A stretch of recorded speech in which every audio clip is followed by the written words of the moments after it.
Thrissur railway സ്റ്റേഷനിൽ വൻ തീപിടുത്തം, വ്യാപക നാശനഷ്ടം സംഭവിച്ചു. സ്റ്റേഷന്റെ പിൻഭാഗത്തെ പ്രവേശന കവാടത്തിനടുത്തെ ബൈക്ക് പാർക്കിംഗ് ഏരിയയിൽ തീ പടർന്നു. നിരവധി മോട്ടോർ സൈക്കിളുകൾ കത്തിനശിച്ചു.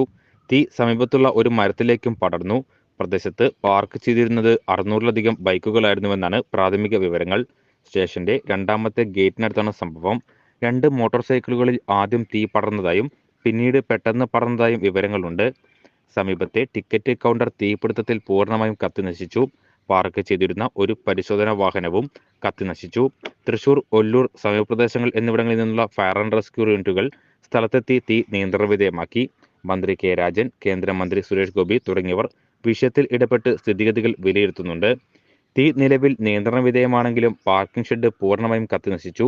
തീപിടുത്തത്തിന്റെ തീവ്രതയിൽ ടിൻഷീറ്റ് മേൽക്കൂരയുള്ള ഷെഡ് പൂർണ്ണമായും തകർന്നു. തീപിടുത്തം അതിന്റെ തീവ്രതയിലായിരുന്ന സമയത്ത് പാസഞ്ചർ ട്രെയിനുകളൊന്നും സ്റ്റേഷനിൽ എത്താതിരുന്നതും വലിയ ദുരന്തം ഒഴിവാക്കി.